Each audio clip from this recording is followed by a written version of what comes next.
விசுவாசத்தினால் உண்டாகிற தைரியம் அவர்களுக்கு இருந்துச்சு. இன்னைக்கு அந்த தைரியம் தான் மிஸ்ஸிங். அதனால பயம், கர்த்தர் சொல்ற இடத்துல இருக்கிறதுக்கு பயம்.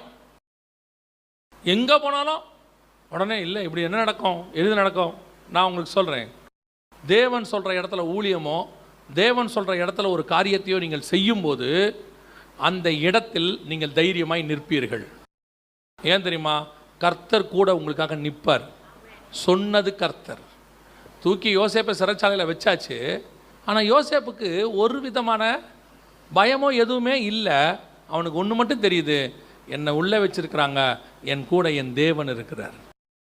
அதான் ரொம்ப முக்கியம். ஏன் அது வரைக்கும் தேவனுக்கு முன்பாக எலியாவால் வர முடியல தெரியுமா? Standing in the wrong place. கர்த்தர் கோபமாக இருக்கிறாரு. இப்போ கர்த்தர் கோபத்தை தணிஞ்சிட்டாரு. நான் போனால் கர்த்தர் எனக்கு சரியான வழியை சொல்லி கொடுப்பார்.